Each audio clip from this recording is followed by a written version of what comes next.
June 2022, iniwan si Rudeline ng kanyang asawang si Charlon. Ang dahilan, may number 2 si Mister. Ang pakiusap lang daw ni Rudeline, huwag ipakilala sa kanilang anak ang bagong karelasyon. Pero umabot na raw sa sukdulan ang pagtitimpi ni Mrs. Nang malaman niyang isinama ang anak niya sa isang salo-salo, kasama ang number 2 ni Mister.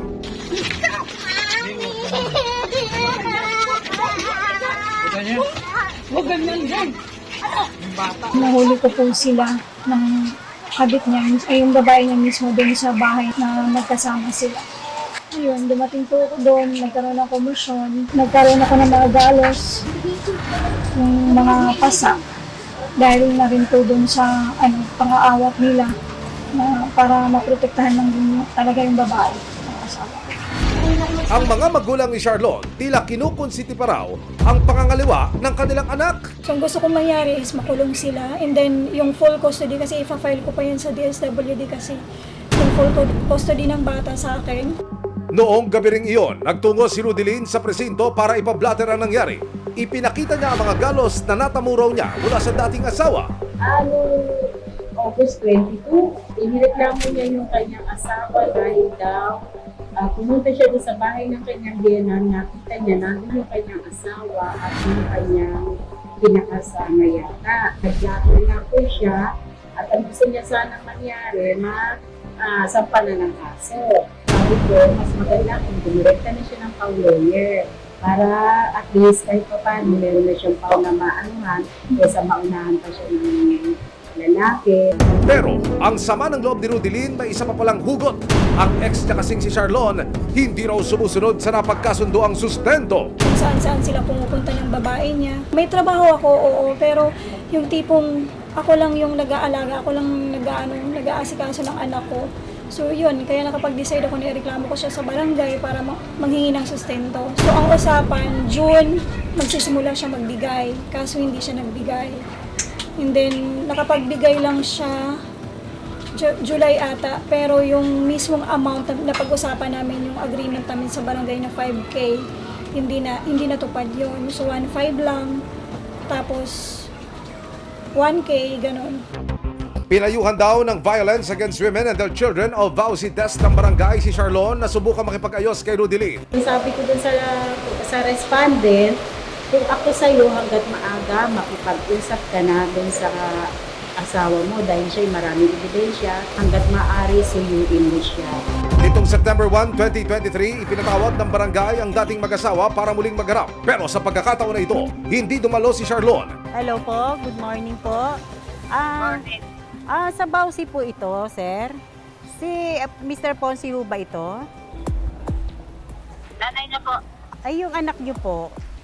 Sana para magkaroon na po sila ng pag-uusap ng asawa niya. Gusto rin naman namin po yan, pero kung ngayon po, andito kasi ako sa may Arpapa eh. Sana schedule na lang, ma'am. Dapat magkakaroon tayo dito ng pag-uusap sa barangay. Kasi kung hindi po, ay sa ano na sila mag-uusap siguro, sa korte na. Willing kami makipag-usap, basta lang wala.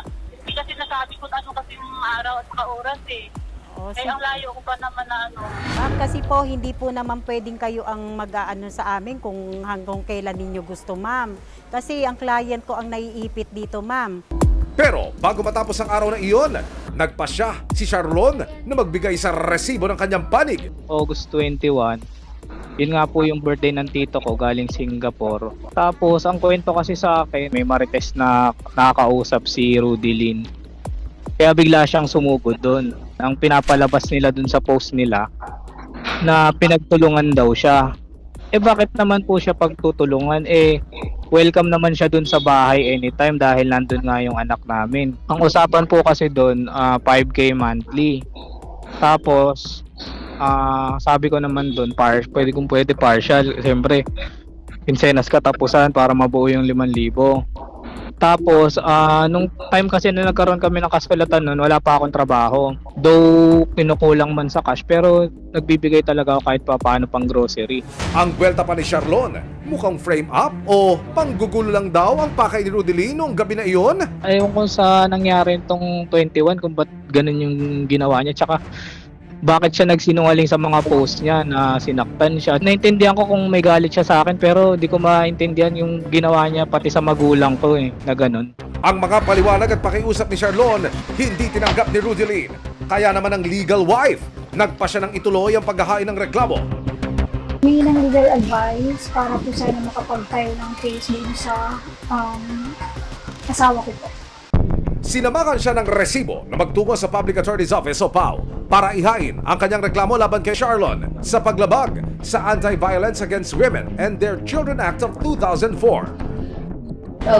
Meron ka bang ebidensya? Yun nga, naaktuhan ko nga silang dalawa dun sa picture bahay. ka. Ha? May picture ka. Meron ba ako video mo? Ayun pala naman. Maging ang hindi pagbibigay ni Charlon ng sapat na sustento para sa kanilang anak, isinama na ni Rudeline sa kanyang reklamo.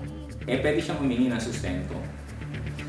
Sino ang pwedeng humingi? Yung anak nila plus yung misis. Kasi kasal pa sila Yung pagbibigay ng sustento, dalawa ang tinitimbang dyan ng korte. Yung pangangailangan nung humihingi ng sustento at yung financial capacity nung hinihingan. So hindi yan automatic na half. So kung makipagrelasyon naman siya sa ibang babae, kasal pa rin sila, di ba? Kung hindi sila magpa-file ng annulment, then pwede pa rin siyang kasuhan under VAUSI for marital infidelity. Pagdedesisyonan ng korte ang usapin tungkol sa sustento ayon sa Republic Act 8369 o Family Courts Act of 1997. Okay naman po, may nag-assist sa akin. Then, may attorney na din po. So, on process na po yung pag-file ng case.